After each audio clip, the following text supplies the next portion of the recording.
Happening today in London, top U.S. officials and their Chinese counterparts will resume trade talks while the White House looks to make a rare earth minerals deal with Beijing.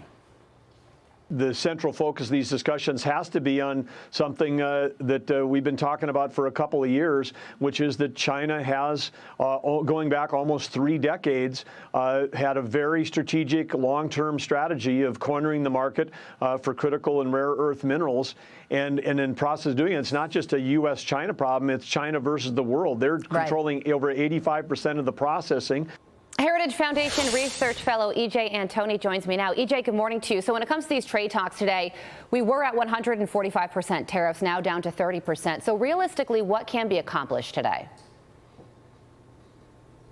Well, I think quite a bit, because the message has already been sent to China that we will go to the mat. We will go toe-to-toe with them in order to get better trade deals, more fair trade with them. In other words, make sure that their consumer markets are open to our exporters and ensure that there's more demand for American products and for American workers. Look, at the end of the day, China, I think, knows at this point that President Trump is serious. He is not playing around anymore. And if the Chinese are not essentially acting in good faith, then those tariff rates are going to go back up.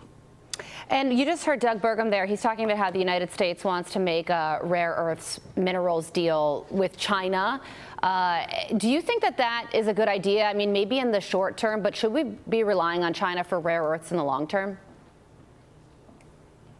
No, not at all. But, you know, in order to really get less reliant on China, we need to be more reliant on ourselves. In other words, we need a huge push in this country for deregulation, for lower taxation. We essentially need to take government off of American industry that is trying to produce things like rare earths here in the United States. You know, that whole term is a little bit of a misnomer. They get the name not because they are so scarce, but rather because you typically have to process a tremendous quantity of raw material in order to get them, because they are not available in any really concentrated quantities. And so again, if you want the United States to not be so reliant on bad actors like China, then we need to be producing more stuff of our own here at home, and that requires a combination of, again, deregulation and lower taxation to incentivize people to make things here. Yeah, and you know, when it comes to China and where the United States and China are in the future, rare earths and trade, there are 2 major elements of it, but there's also so much going on. You've got these 2 Chinese nationals who were just arrested and accused of smuggling a dangerous biological pathogen into the United States. China's always trying to undermine us militarily and steal our intellectual property, and there would be no U.S. fentanyl deaths if not for China. So long term, what does the United States need to do to win and maintain our status as the world's #1 superpower?